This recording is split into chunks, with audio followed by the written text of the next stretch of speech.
we do live in a free country, so people should be able to choose what they want, especially when it comes to how they want to cook. It's very difficult to say at this point in time, let's ban gas, because the repercussions of that are broader than I can probably even express and imagine.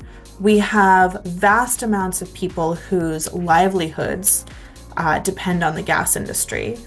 It's such a changing time right now, and our weather is so different, and our forestry is so different. I just think, as much as I can tell everybody, take your gas away from that, away from twigs and sticks and be smart.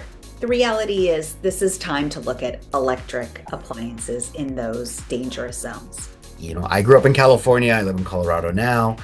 We're mindful about trimming our trees and getting rid of debris and making sure that accidents are less likely to happen, right?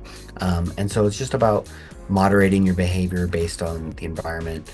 I think my biggest thing is always work with a landscape architect.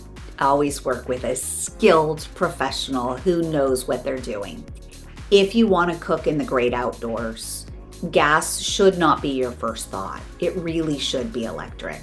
The reality of gas cooking is, unless you've got somebody that really knows what they're doing, and if your placement is right, you always run the risk of one spark. That's just the reality, which is why I think I was so excited about the 23E, because it was the first time I thought, oh my gosh, I can cook without looking around and watching everything. I don't need that fire extinguisher.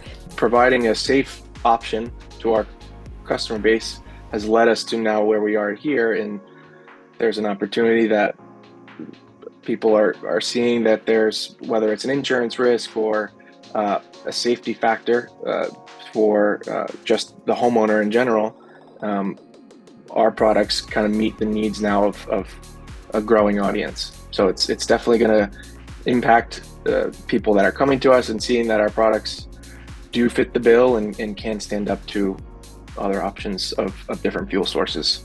Gas is a concern. I do think we've got big concerns. As a mom, learning about the carcinogens that come out of my stove and what it's doing, or what it could be doing, is concerning. Knowing that things are carcinogenic or could be helps play into the decisions that people make. So just giving them the education that this could be harmful, do with it what you want. These agents are more prone when temperatures aren't controlled. So having a control on the temperature, which is much more reasonable with an electric option, reduces that risk. So, this is something that people don't know much about, and it's very difficult to study. But the evidence that we do have is that, controlling the temperature and reducing that risk is something that I think we're probably going to have to pay attention more to in the future. Does grilling your meat actually cause cancer? I'm a longevity doctor, and I'm going to debunk this myth.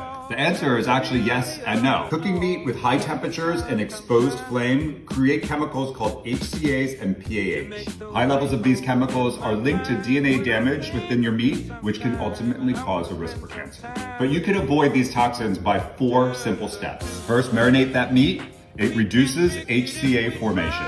Searing your meat in a pan reduces the time that it spends on the grill.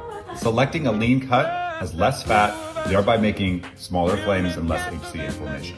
Flip it frequently. Turning your meat more often reduces these toxic compounds. Here's the thing, it's all a matter of degree.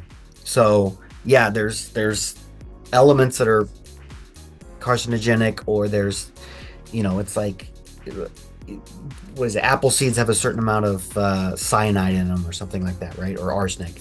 But how much? So it's really about degree. It's how much. So something can have some of something, but it doesn't mean it has enough of it to have a negative impact. I also know that there's nothing better than turning on, my Lynx Trident and feeling that heat and feeling the flame and getting the grill marks. So there is no right answer. If gas could be cleaner, if it could be less dangerous, and the answer to those things is no. So yeah, if we could just get really electrified really quickly, then I don't see a reason why we don't switch.